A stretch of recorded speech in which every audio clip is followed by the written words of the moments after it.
అటువంటి తల్లి. ఇవాళ చాకలి ఐలమ్మ అంటే కొంతమంది చాకల కోసమే చేసిందేమో అనుకుంటారు, కానీ ఆమె పోరాటం మా అందరికీ స్ఫూర్తి. నేను కూడా అక్కడ నుంచే ఆ పోరాటాల స్ఫూర్తితోటే మేము కూడా ఉద్యమాలు చేయడం జరిగింది. కాబట్టి ఆ తల్లి విగ్రహావిష్కరణకు ఇచ్చేసినటువంటి సోదరులు అక్కడే శ్రీనివాస్ గారు ఒక ఉద్యమాభివందనం తెలియజేస్తా ఉన్నాను. నేను ముందే చెప్పిన చాకలి ఐలమ్మ పోరాటం ఒక చాకలి కులం కోసమో వాళ్ళ హక్కుల కోసమో కాదు, కానీ ఆమె పోరాటం ఈ తెలంగాణ ప్రాంత బిడ్డల పీడన నుంచి విముక్తి కోసం, గడీల పాలన నుంచి స్వేచ్ఛ కోసం, వెట్టి చాకీర్ నుంచి స్వేచ్ఛ విముక్తి కోసం ఆమె పోరాటం చేసింది.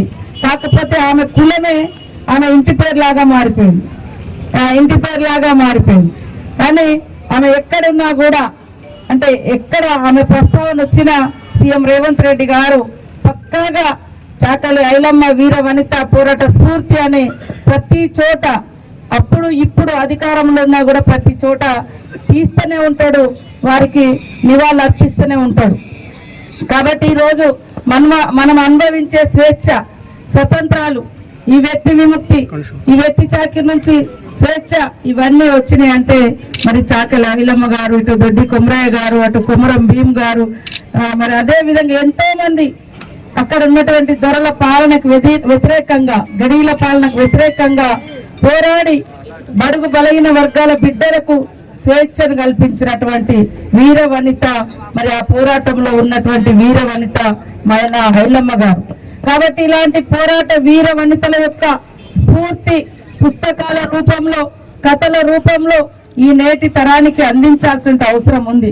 తెలంగాణ గడ్డ అంటేనే పోరాటాల గడ్డ. దోపిడీ ఎక్కడైతుందో దానికి వ్యతిరేకంగా పోరాడిన గడ్డ తెలంగాణ గడ్డ.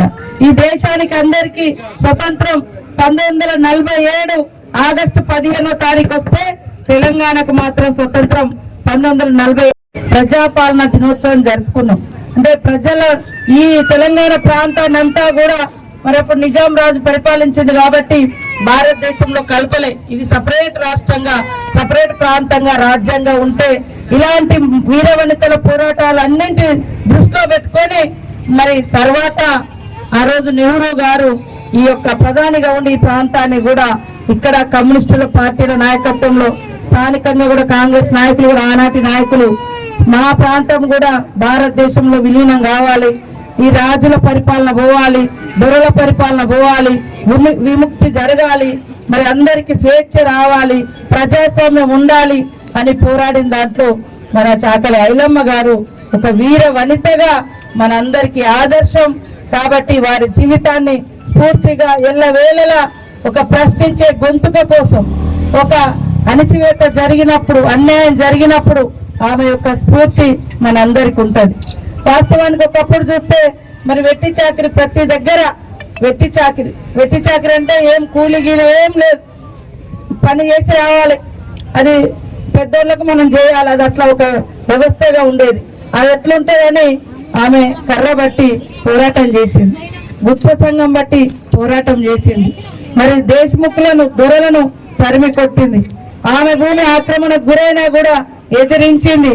అట్లాంటి వాళ్ళందరినీ మన భూములలో మనమే కూలీలం అవడం ఏంది, మనం ఏంది వెట్టి చాకరి ఎందుకు, ఇదేమన్నా తలరాతనా అని చెప్పి సంఘాలు పెట్టింది, సంఘటితం చేసింది, చుట్టుపక్కల పల్లెలన్నీ కూడా విముక్తి చేయడంలో ఆమె కీలక పాత్ర పోషించింది. ఆ పోరాటాలే మళ్ళీ కొన్నేళ్ల తర్వాత మాలాంటి వాళ్లకు ఉద్యమ స్ఫూర్తిగా ఆనాడు మరి విప్లవోద్యమాలకు పోవడానికి కూడా ఒక స్ఫూర్తిదాయకం.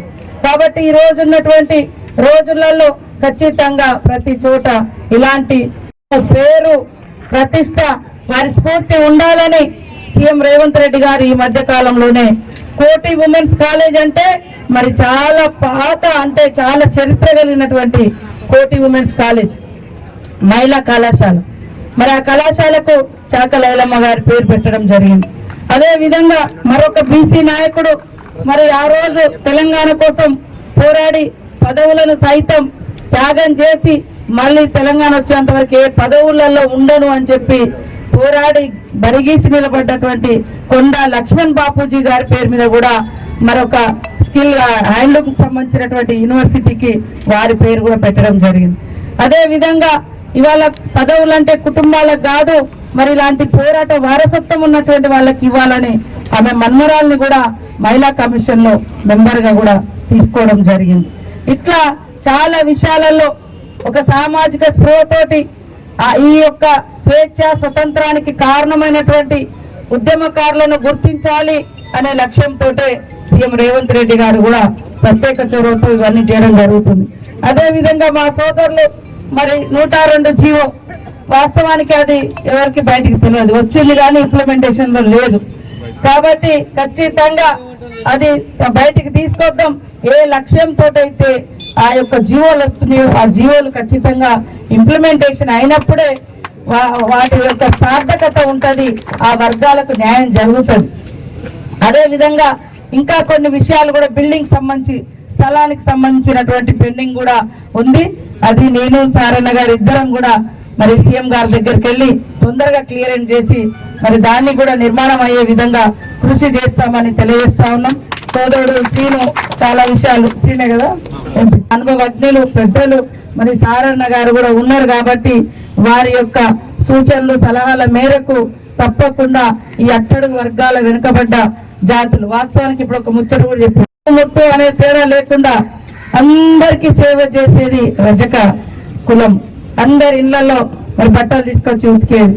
ఒకప్పుడు దోబిఘాట్లు కట్టారు, అవి తర్వాత మళ్ళీ ఇప్పుడు కొంత ఎట్లా ఉంది ఏంది అనేది కూడా మీరు ఒక మన నివేదిక లాగా మన సంఘానికి మన జాతులకు ఏం అవసరం ఉంటది, ఎలాంటి బెనిఫిట్స్ ఇస్తే బాగుంటది అనేది కూడా చెప్పండి. తప్పకుండా మేము మీకు అండగా ఉంటామని తెలియజేస్తూ వీరవనిత ఐలమ్మ గారి యొక్క విగ్రహాన్ని ఆవిష్కరించడం సారన్నతో కలిసి మీ అందరితో కలిసి మరి ఏటునాగరం కూడలిలో చాలా సంతోషం, చాలా గర్వంగా ఉంది. మరి తల్లి యొక్క విగ్రహం ఇవాళ తెలంగాణ తల్లుల యొక్క రూపం కూడా ఇలాంటి తల్లుల యొక్క రూపాలే ఉండాలి అని కూడా కోరుకునే దాంట్లో నేను నెంబర్ 1. ఏదో తెలంగాణ అంటే నాజుకైన పోరాటం కాదు, నాజుకుతనం కాదు. మరి ఇలాంటి తల్లుల యొక్క వీరత్వము పోరాటము శ్రమ ఎంతో ఉంది. అలాంటి శ్రమజీవుల యొక్క రూపంలో వచ్చే భవిష్యత్ తరాల తెలంగాణ తల్లి కూడా అట్లుంటే బాగుంటుందని నేను కోరుకుంటా ఉన్నాను.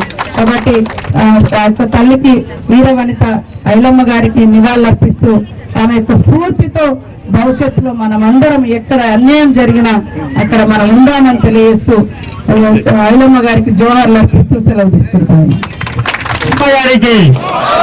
జోహార్ చిట్యాల ఐలమ్మ గారికి.